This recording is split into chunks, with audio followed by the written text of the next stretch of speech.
जिनेंद्र। हम आचार्य समंतपत्र द्वारा विरचित रत्नकरण श्रावकाचार्य जी पढ़ रहे हैं। सबसे पहले मंगलाचरण बोलेंगे। नमः श्रीवर्धमानाय निर्धूत कलिलात्मने सालोकानां त्रिलोकानां यद्विद्या दर्पणायते। तीसरा श्लोक पढ़ेंगे आज, जिसमें धर्म का लक्षण बताया। धर्म किसे कहते हैं? सद्दृष्टि ज्ञान वृत्तानि धर्मं धर्मेश्वरा विदुः यदि प्रत्यनीकानि भवन्ति भवपद्धति। सद्दृष्टि ज्ञान वृत्तानि धर्मं धर्मेश्वरा विदुः यदि प्रत्यनीकानि भवन्ति भवपद्धति। सद सम्यक, दृष्टि दर्शन, सम्यक दर्शन। सद ज्ञान, सम्यक ज्ञान। सद वृत्तानि वृत्ति, सम्यक चारित्र ही धर्मम धर्म है। ऐसा धर्मेश्वरा विदु, ऐसा धर्म के ईश्वर गणधर देव ने कहा है कि सम्यक दर्शन, सम्यक ज्ञान और सम्यक चारित्र ही धर्म है। यदि ये प्रत्यनीकानि, और इसका विपरीत, सम्यक दर्शन का विपरीत मिथ्या दर्शन, सम्यक ज्ञान का विपरीत मिथ्या ज्ञान और सम्यक चारित्र का विपरीत मिथ्या चारित्र। ये इसका विपरीत मिथ्या दर्शन, मिथ्या ज्ञान और मिथ्या चारित्र ही भव पद्धति होते हैं। मतलब संसार की परिपाटी को बढ़ाने वाले होते हैं। संसार में बार बार जन्म मरण कराकर दुख स्वरूप हैं। सद्दृष्टि, सम्यक दर्शन, सम्यक ज्ञान, सम्यक चारित्र ही धर्म है। इसलिए सम्यक दर्शन, सम्यक ज्ञान और सम्यक चारित्र रूप धर्म को धारण करो।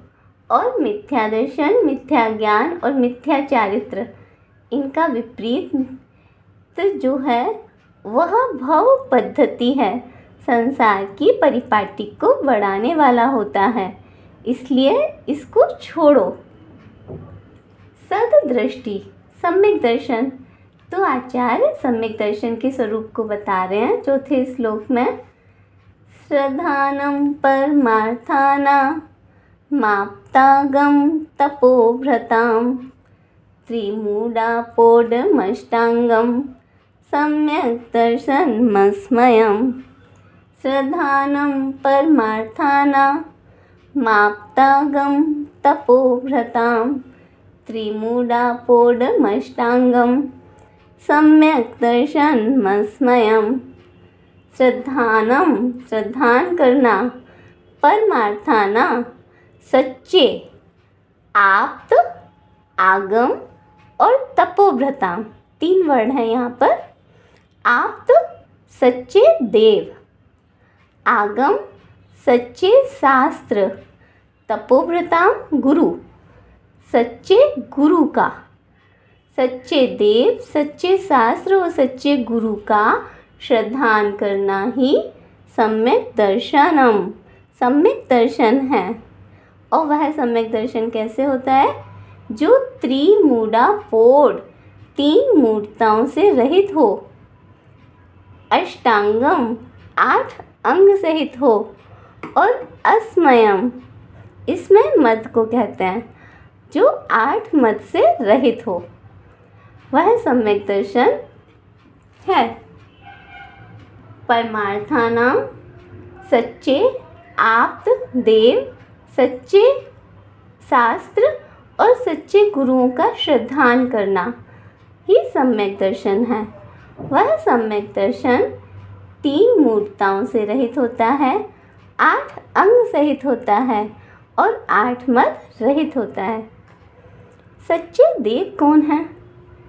जो 18 दोषों से रहित, वीतरागी, सर्वज्ञ और हितोपदेशी होते हैं, वही सच्चे देव हैं।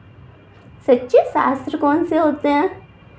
जो सर्वज्ञ के द्वारा कहे गए हों, उल्लंघन से रहित हों, वादी प्रतिवादी के उल्लंघन से रहित हों, प्रत्यक्ष और अनुमान से भी जिनका उल्लंघन नहीं किया जा सके, जिसमें तत्वों का उपदेश हो, जो हर जीव के लिए हितकारी हों, कल्याणकारी हों, वही सच्चे शास्त्र हैं। और सच्चे गुरु कौन होते हैं? जो विषय आशाओं से रहित होते हैं, आरंभ और परिग्रह से रहित होकर जो ज्ञान ध्यान तप में लीन रहते हैं, वही सच्चे गुरु हैं।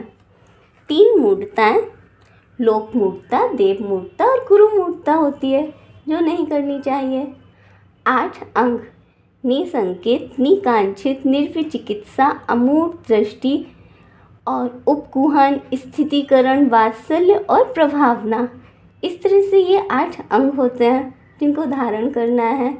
और 8 मद, ज्ञान, पूजा, कुल, जाति, बल, रिद्धि, तप और शरीर, इस प्रकार से 8 मद जीव करता है।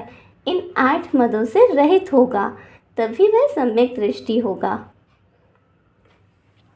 जय जिनेंद्र।